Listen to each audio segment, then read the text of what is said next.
While most of the halachos of tzaras can be found in Parshat Tazria as well as in Parshat Metzora that we've been reading these few weeks, when we turn to Sefer Dvarim and Moshe's final address to the Jewish people, we see that there's an additional commandment that Moshe gives them. Parshat Kiseitze in Perek Chav Daled, Moshe tells the Jewish people, "Hishamer b'negat tzaras l'shmor me'od v'la'asos." Be very careful with tzaras to follow its precise procedures. And the Gemara in Makos derives from here a prohibition that one is forbidden from physically removing tzaras when it's found on their body. There's a process that the person has to go to a Kohen. The Kohen tells them exactly what they need to do, whether they need to leave the camp or they don't need to leave the camp, how long they need to leave for, and when they can come back.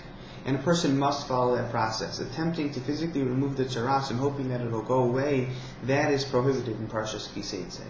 However, when we look at the Rambam and we look at Rashi in his commentary to Masechah Shabbos, we see something very strange.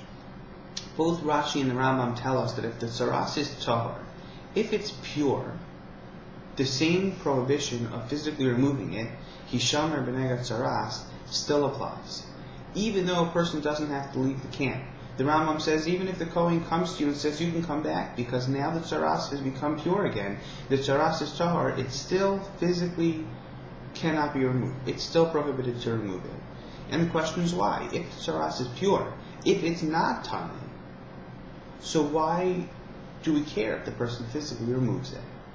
The Ger Rebbe explains that while we usually think of tzaras as being a sign that a person has spoken a large amount, a serious amount of lashon hara, there is another similar mistake that tzaras can remind a person of as well.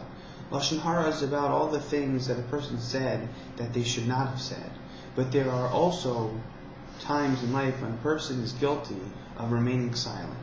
Yeah, it's more extreme, says the Ger Rebbe, it's more extreme when a person has been active, when a person has spoken badly about others.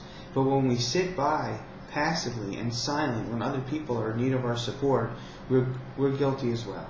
Tzaras that is tamei is for lashon hara, says the Ger Rebbe. But tzaras that is tahor is for being silent when others need us. And there's a very important lesson that we can take from this pasuk. Hishamer b'negat tzaras lishmor me'od.